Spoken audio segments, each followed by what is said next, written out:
to The Hypnotist, the show that gives you inside access to cutting-edge hypnosis with real clients facing genuine issues. Brought to you by the hypnotherapist demanded by celebrities, CEOs, and even royalty, Adam Cox.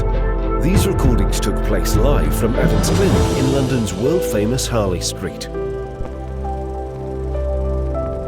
So, get yourself comfortable and enjoy today's episode of The Hypnotist.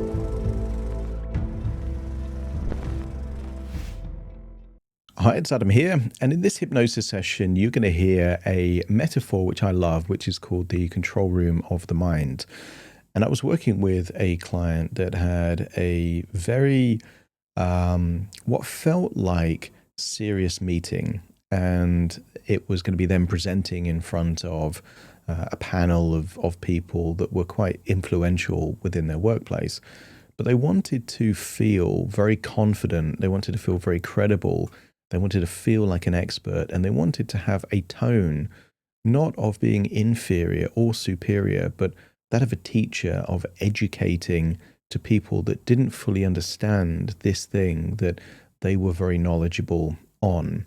It also has certain anchors like slowing down the breathing to reduce heart rate, or thinking of how they want their tempo, their speed of voice to be. So there's a few things going on here, but at its core, it takes resources from the past and then projects them into the future, disassociated at first and then associated to really wire in those neural pathways so that when they're in that situation, they trigger these resources that would be very helpful.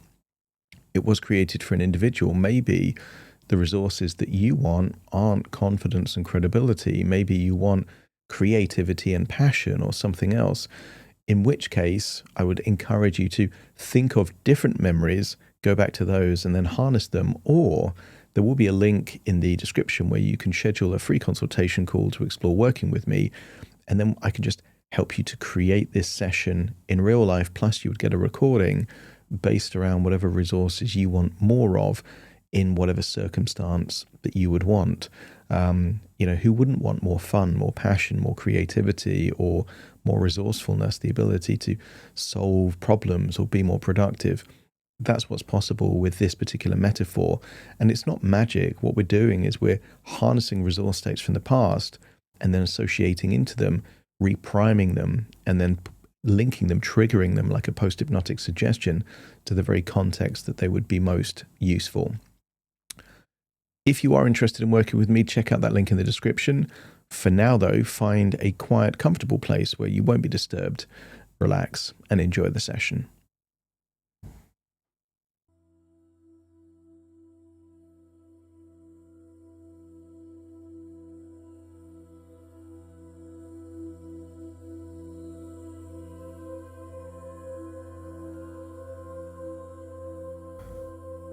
Take a deep breath in,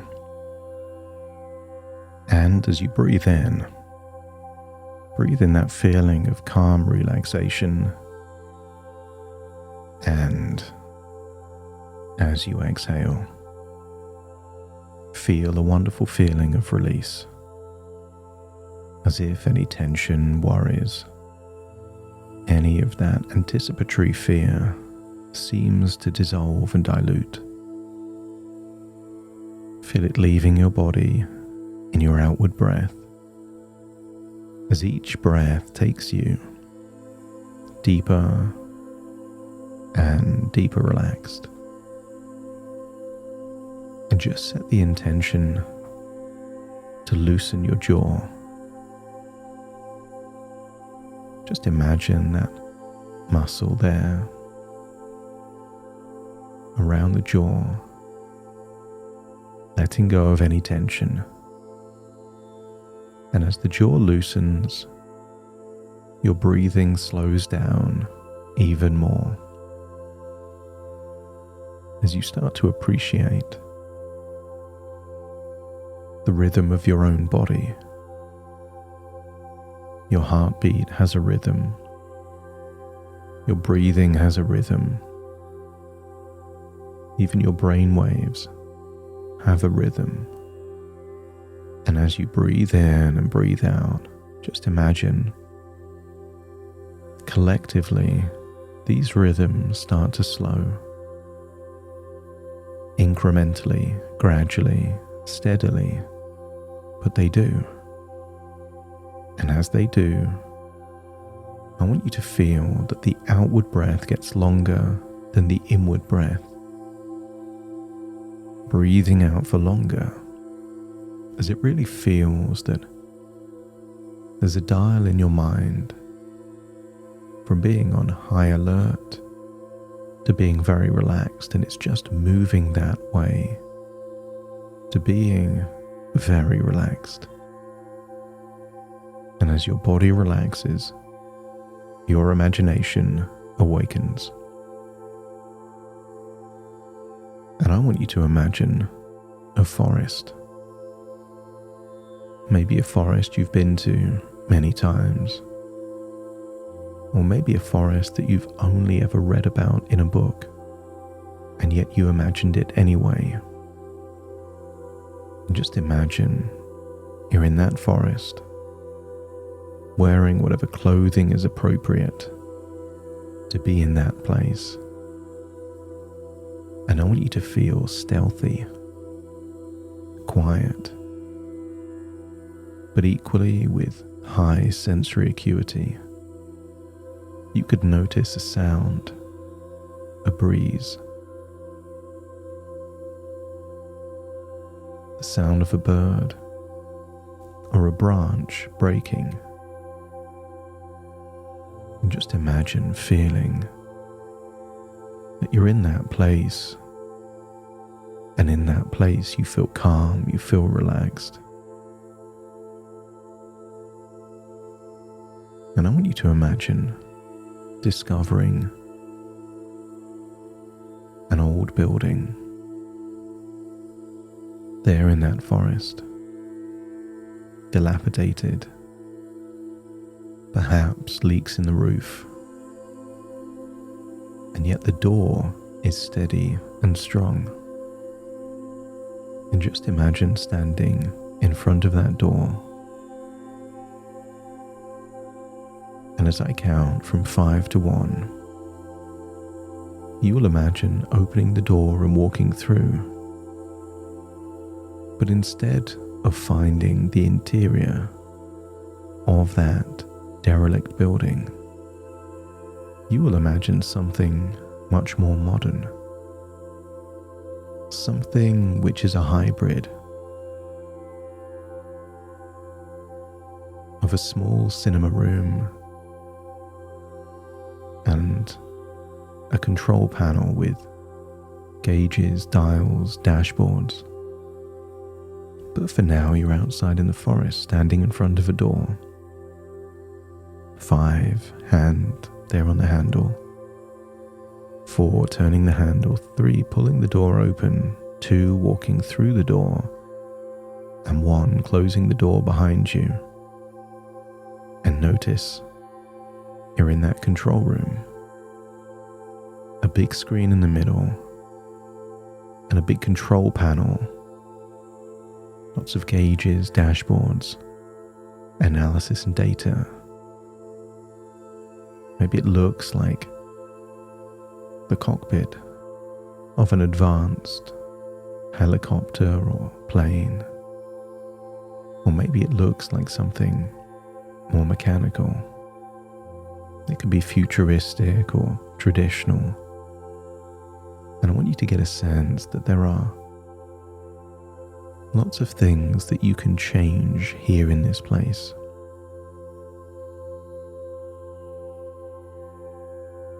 But one of the things we're going to do is harness resources of the past. Imagine there's a comfy chair, almost like the chair of a captain, there on the bridge of a spaceship. And just imagine sitting in that chair and seeing on the screen a time in your past when you oozed expertise. You were the most knowledgeable person on that topic. You can see the memory. And around on those gauges, there might be clues of confidence levels, knowledge levels. So you know for sure that this is the memory where you had the highest feeling of expertise. I want you to notice what's different when you have that level of expertise. Maybe you talk slower. Maybe there's more downward inflection. Maybe there's more certainty in your voice. Or maybe your breathing's different. Or you feel more relaxed because you know so much on that topic.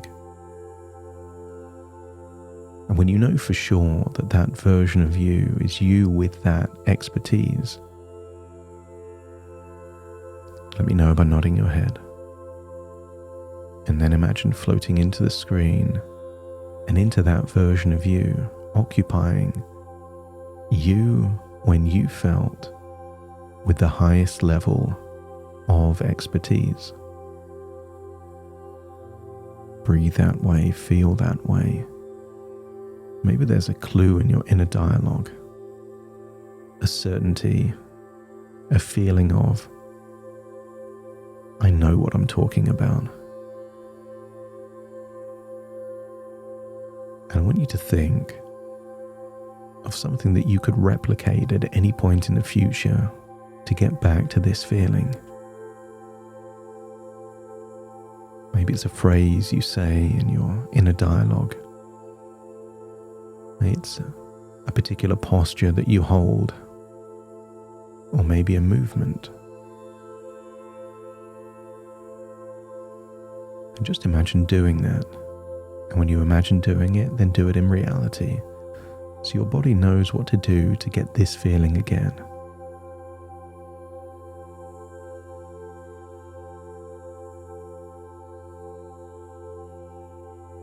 And maybe this feeling has a location in your body, maybe your head, maybe somewhere else.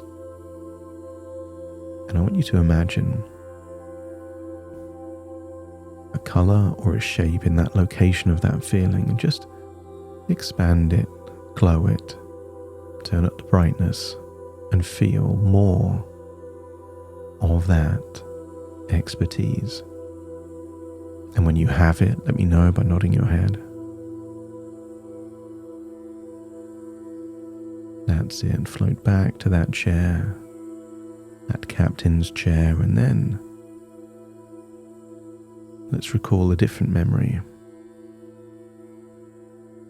A time when you were teaching,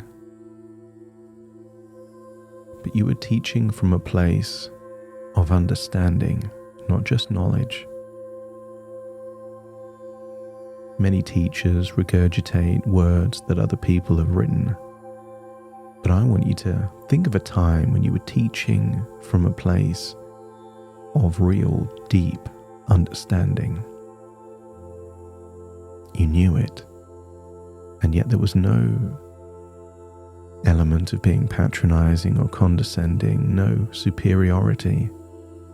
You were teaching from a place of really wanting someone else to understand. And when you can recall that memory, see it there on the screen,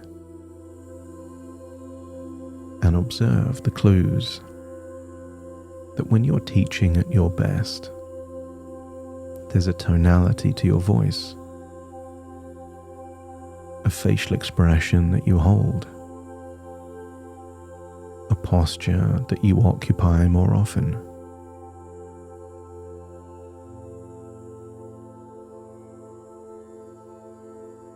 Good teachers don't lecture. A good teacher is scanning the face for calibration, to look for the clues of confusion. In the moment of confusion, the neural pathways are open to forming new connections.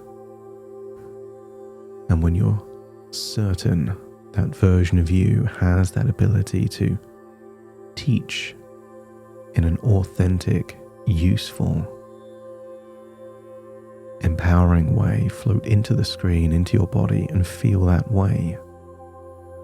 Feel that you can teach from that place of genuine understanding. And maybe notice a good teacher understands that the student doesn't know what they know, so they can't talk too fast. Because what if they take more time to understand? So feel that element of consideration. You're slowing your voice, not because you have to, but just by being considerate, giving time for new ideas to make sense for the person you're communicating to. Again, feel that feeling. See where it is in your body. And maybe you can do something with your toes that anchor that feeling of teaching. Maybe wiggle them. Maybe connect two different toes together. Something so unique that you can't do it by accident. But if you do it intentionally, you can get back to this feeling of teaching. And then think of that time when you had expertise and link them together. Let's compound these feelings. Cumulatively, you now have expertise and teaching, enhancing it even more. And when you have both, let me know by nodding your head. And then float back to that captain's chair and see one final memory. You at your most confident. Not arrogance, but confidence. I want you to get a sense that arrogance quite often is fake confidence masking insecurity, but you're seeing a memory of genuine confidence.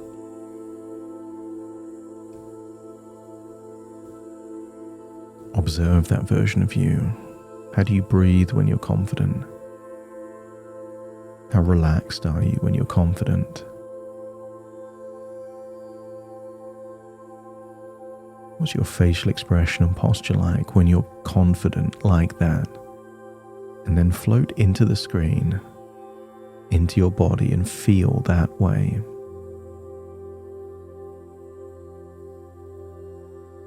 Feel how good it feels to just have this evaluation that your resources exceeds the demands. If someone is confident in tying their shoelaces, it's because they've made the assessment that they know how to do that, so they will do it well. And I want you to feel that you are just as confident talking about something that you understand well, you feel knowledgeable on, and are happy to articulate that confidently. You're not seeking permission. You're not asking. You're educating. And just feel that feeling of confidence, and then bring back that feeling of teaching, and then bring back that feeling of expertise, all combined into one. And when you feel that way, let me know by nodding your head. That's it. Float back to the chair. And then I want you to see that when you see that version of you with all of those things, what your heart rate is on a dashboard. See what the number is, and just know that whenever you touch a certain texture on your wrist, you are telling your unconscious to get back to that heart rate.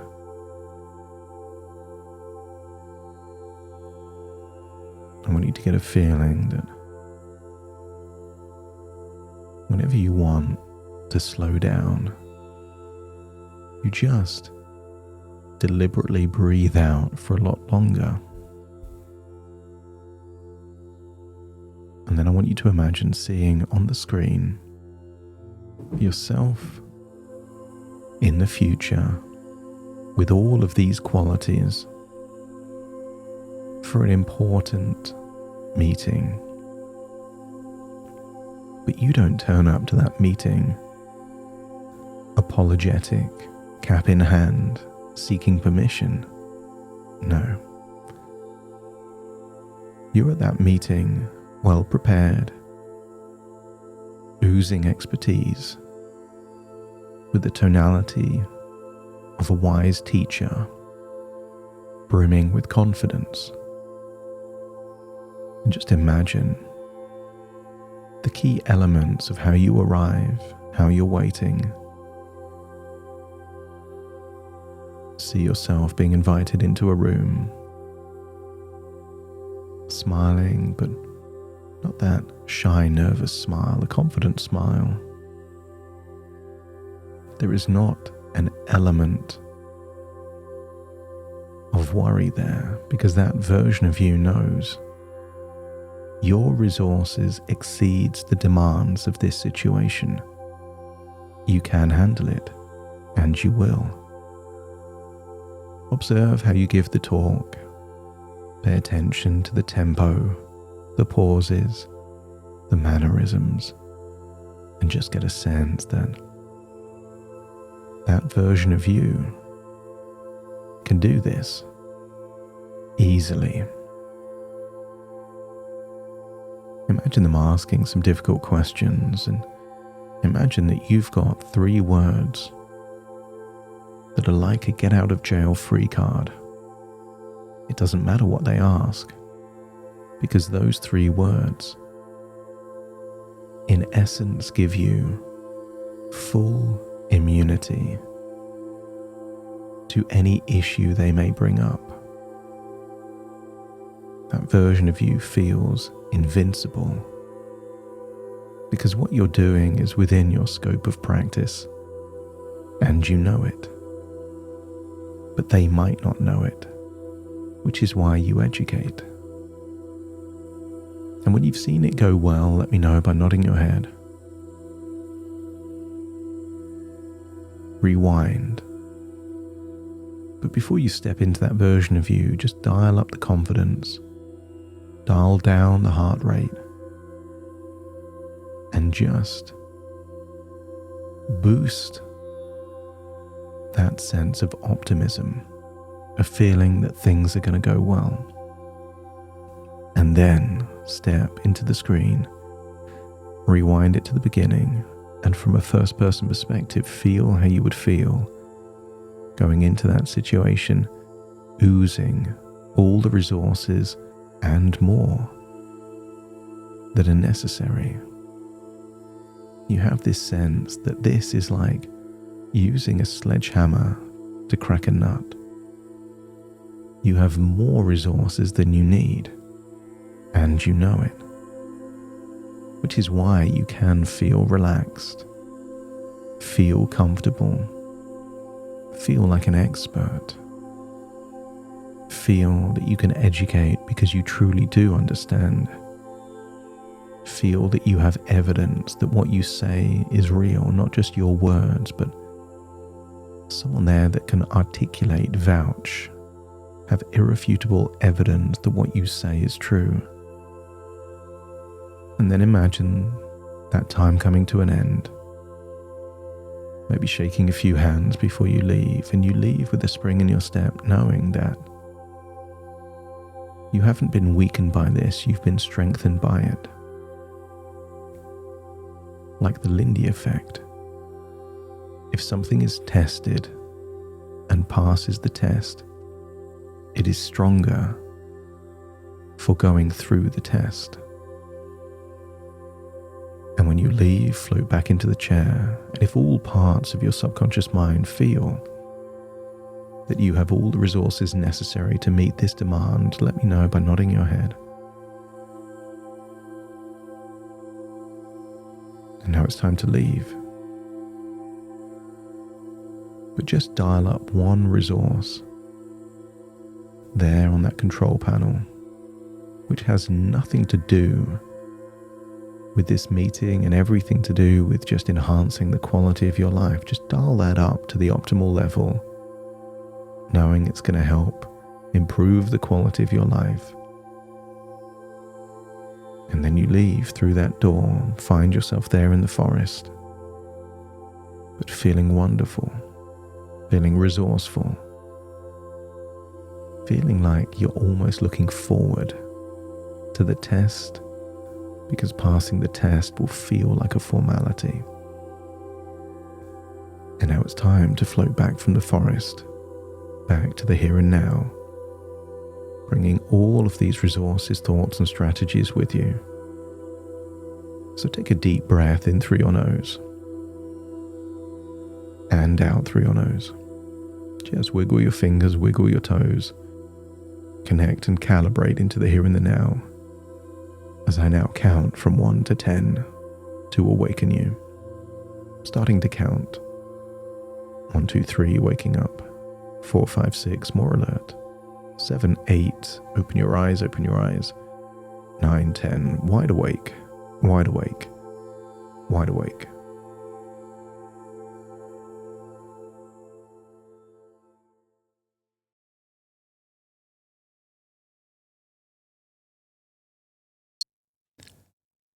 Thank you so much for joining me on today's episode of The Hypnotist. If you've enjoyed this episode or got some value from it, please give it a 5-star rating and review. And maybe you know someone that would also benefit from this particular episode, in which case share the episode with them so they can also get the benefit too. And if you would like to listen to this episode where it's just the hypnosis, so no intro, no outro, no explanation, just the hypnosis and completely ad-free, there will be a link in the description where you can subscribe at a very low cost and only get access to the hypnosis. So if that's of interest, please check that out. Thank you again for being a regular listener of The Hypnotist, and I'll see you again soon for more.